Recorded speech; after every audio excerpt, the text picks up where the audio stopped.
This might have been the best day of playoff basketball that we've had so far, bro. So let's go ahead. We're going to start with the final game, the game that I watched, one of the games that I watched from start to finish.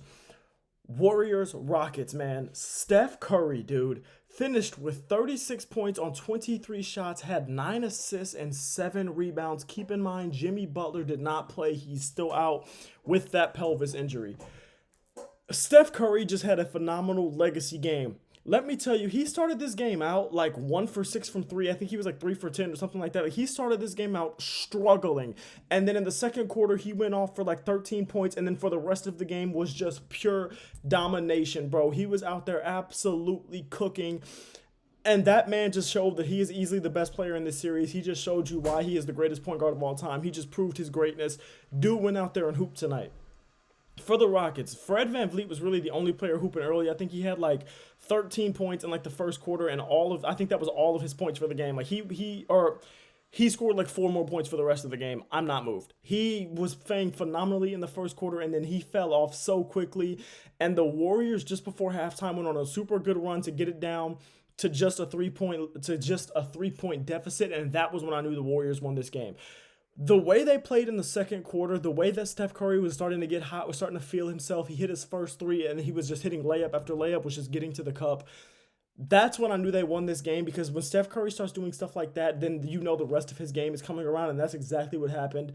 After halftime, Draymond was absolutely worrying me. That was when I started to kind of doubt if the Warriors were going to win or not. He got that tech, and then for like a couple of plays after that, he just was looking bad. He was turning the ball over. He was fouling it. He was missing layups. He was missing shot. He just didn't have a good stretch in that third quarter. And then immediately after that, it was just plays where it was huge impact after huge impact after huge impact. And his defense on Şengün is something that I haven't talked a ton about in this series, but in this game, especially down the stretch, it was phenomenal defense on Şengün. I'm talking about the Rockets couldn't score, and a lot of that was because Draymond was playing such good defense on Alperen Şengün, bro. He finished this game with 8 boards, 2 steals, and 3 blocks. Now, we're not going to ignore the 5 turnovers or the 4 fouls. We're not going to ignore the fact that he was 3 for 11 and didn't hit a 3. We're not going to ignore any of that. Please don't get me wrong. But his defensive impact tonight outweighed absolutely everything else that he did. And in the second and third quarter, and even in the fourth quarter, the Warriors' defense was so good. And that was really what the catalyst to them coming back was. Because the Warriors' offense, while it did get better as Steph Curry got better and everything like that, it was still much worse than it is when Jimmy Butler's there. And you could tell that there was possessions where it's like, even when they were generating open shots, guys weren't hitting them. And I want to give huge props to Buddy Hield, who had a big game here, had his best game of the series, putting up 17 points, hit 5 threes. Gary Payton II in the fourth quarter had a run where he scored 9 straight points for the Warriors. That man finished 7 for 9. Let me go back to it. That man finished 7 for 9 with 16 points. And like I said, in the fourth quarter, he had a period from like 4-minute mark to like the 2-minute, 1.5-minute mark where he scored 9 straight points, was hooping. Draymond Green gets a steal late in the game, and then he gets and then he passes it up to Gary Payton, who gets a reverse dunk. That was the dagger. That was when it was 100% over, where the Rockets had no life after that at all. So big props to Gary Payton, who played super well. Big props to Buddy Hield, who played super well. Jonathan Kuminga didn't have an efficient game, shot 3 for 7, but in the minutes that he had, especially in that third quarter, he was getting to the cup, and he had like 2 big buckets. I think it was in that third quarter, maybe even in the fourth, where he had some big buckets and he played some big minutes. Now, you could tell that Kuminga still isn't really in like the plans for this team. He was just kind of there because Jimmy Butler's hurt and they didn't want to start Moses Moody in this game, which ended up being a good decision. But yeah, it was just, he did good things for part of the game, and he's still not a guy that he's been much less impressive, much more disappointing this season than I wanted him to be and than I thought he would be, but he had some good moments in this game. And then Quentin Post, dude, if you go look at the box score, look at his points, you aren't going to think he had a good game. You're going to see 1 for 7, 0 for 7, 1 for 7, 0 for 3 from 3, and 2 points. You're going to think, oh, he didn't have a good game at all. Bro, those 12 rebounds were so massive for the Warriors, especially because of how bad they've been rebounding the ball in this series. He was huge with those 12 rebounds, led the game in rebounding. The Warriors still lost the rebounding battle, please don't get me wrong. But the way that he rebounded the ball today makes me think that he is going to have to get more minutes moving forward. And the Warriors and Draymond Green have done a great job at holding Şengün to just inefficient games. And Dillon Brooks, man, he fouled out in the fourth quarter, but he had a solid game. He ended up being like the second leading scorer for the Rockets. He had a solid game. Put up 13 points. He was the third leading scorer. Put up 13 points. Jabari Smith Jr. in the minutes that he had off the bench played well. Jalen Green, ass. Had a terrible game. I'm talking about you go out there and go 4-for-11, 9 points. You showed that you're a front runner. You showed that you're not really like that. You really just played well in game 2 because your team had all the momentum and y'all were in the lead by a lot. So the whole team was just front running, bro. I don't want to hear none of that. Jalen Green was ass today. The same way he was ass in game 1, that's been the catalyst for both of the Warriors' wins. Jalen Green being ass. Also, Steph Curry being great and, stuff like that. But Jalen Green being ass just cost the Rockets the series. If you couldn't win tonight when Jimmy Butler isn't in the game, you're not going to be able to win game 4 in Chase Center when Jimmy Butler is probably going to be back, at least playing at some point, I'm assuming.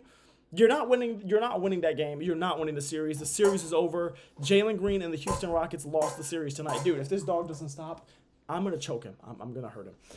Nuggets Clippers. Westbrook was out, and that was something that you could tell early the Nuggets had a problem with, especially offensively. MPJ was hurt, but he still had a super good game.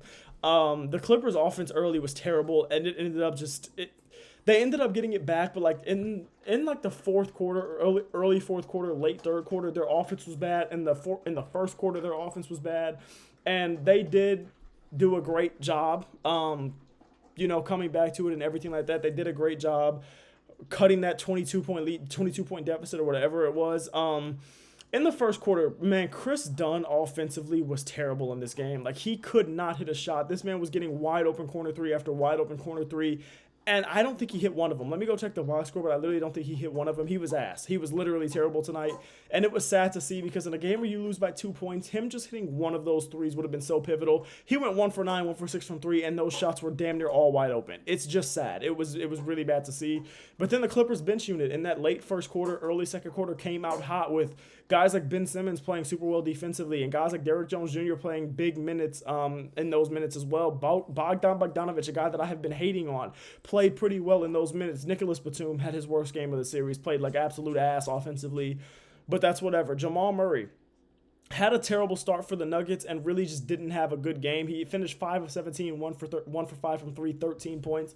And this is kind of a concerning game from the Clippers because when you have Jamal Murray playing that terribly and Aaron Gordon having a mid-game, you need to win that game. But then you look at Christian Brown, who had a good game besides the fact that he can't hit a 3 to save his life. You look at Nikola Jokic having a 36 and 21 rebound game, proving that he is still the best player in the freaking world, bro.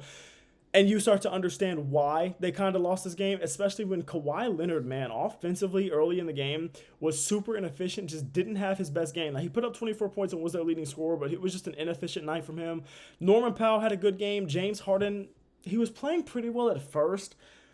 But again, in a game where you lose by 2 points, you need James Harden to play the way that he played in the first 3 games of this series. You need James Harden You're going back to Denver now tied when you very well could have won this game. Had Chris Dunn hit another open 3, had James Harden been a little more aggressive, like had Nicholas Batum done something, like just done anything, and it just wasn't great. But the Clippers' fourth quarter run showed me that this series is not out of the Clippers' hands at all. They definitely lost momentum, and that last play was absolutely insane. Like that just was. I don't know whether to call that luck or what to call that because I thought the play call from David Adelman was terrible. I get giving the ball to Jokic and letting him cook.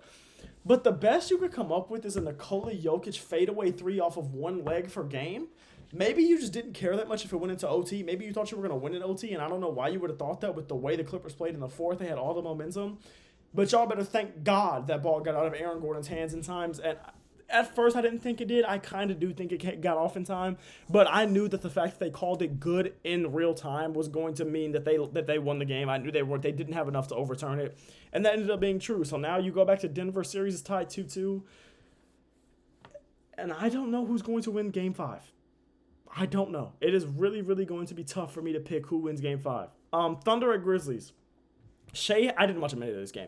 Shea had the game that I have been asking for him to have. Desmond Bane still ass. Jaren Jackson Jr. was back to being a playoff dropper. Scottie Pippen Jr. went out there and hooped for the second game in a row. He was one of the only players that looked like he didn't want his team to get swept tonight. Santi Aldama had a good game after bricking a whole bunch of threes last game, bricking a whole bunch of shots badly. Congrats to the Thunder on the sweep. You'll face Denver or the Clippers next. I'm not super impressed by the Thunder yet, even though they did sweep the Grizzlies. But at the same time, it's like I haven't been super duper impressed with anybody in the West. So I think Thunder have probably been the most impressive team to me. Especially with the Clippers not being able to close. If the Clippers would have won today, I would say I would feel pretty confident about the Clippers to beat the Thunder. At least I would say it's probably 50-50. But I really can't call that. And now that we don't even know who it's going to be, I definitely can't call it. So just congrats to the Thunder on the sweep. Have nothing negative to say about you. Shea played well. You guys won the series. You swept them. You did what you needed to do. You took care of business. Great job to y'all. Cavs at Heat. Jared Allen, great game. Great first half. Super efficient game. Evan Mobley, good game. DeAndre Hunter frying off the bench. Ty Jerome had a good game off the bench. Cavs dominated. Miami's bench did nothing, while the Cavs had two players off the bench that were absolutely hooping. Donovan Mitchell hasn't been the most impressive to me during this series, but he hasn't really needed to be because you're up 3-0 and he still hasn't played. Like, he hasn't had a great Donovan Mitchell game, so I guess you don't really care. You're up 3-0, game 4 in Miami on Monday, I think, so I'm anticipating a sweep there. Darius Garland didn't play tonight, so I'm interested to see what that's going to look like in game 4 if he does play after talking all that trash that him and Tyler Hero were having that back and forth. But yeah, that's really it. It was a great day of hoops, man. Great last 3 games of hoops. I meant to say I didn't watch a minute of Miami Cleveland, not OKC. But yeah, great day of hoops. Did I watch OKC? I might have watched a minute of either one. But great day of hoops. Those last 2 games, man, delivered everything you want them to deliver. Phenomenal day of hoops. Can't wait for tomorrow. I'm super excited to watch that Lakers game because I think the Lakers will win. But either way, I'm just excited to watch that game. I'm excited to watch that Pacers-Bucks game. See if the Pacers can be. See if the Bucks can make it going back to Indiana. That's high series. That'd be really interesting. I don't like that the 2 early games are New York, Detroit, and Minnesota, LA, because I feel like I would want those to be. One of those should be the night game. I'm not mad at the Pacers Bucks being at night, honestly, but one of those should take I think the Knicks Pistons should take the place of the Celtics game, because like, why do I want? Why that's like I'm not watching that. Like I'm probably not gonna watch that game unless the Magic make it a close game again, which honestly is very plausible because if the Magic tie this, then I'm really, really going to be doubting my Boston Celtics championship pick. So, yeah, man, love y'all. I appreciate y'all. All glory to God as always. Thank you for watching. And, yeah, great day of hoops, man. Great day.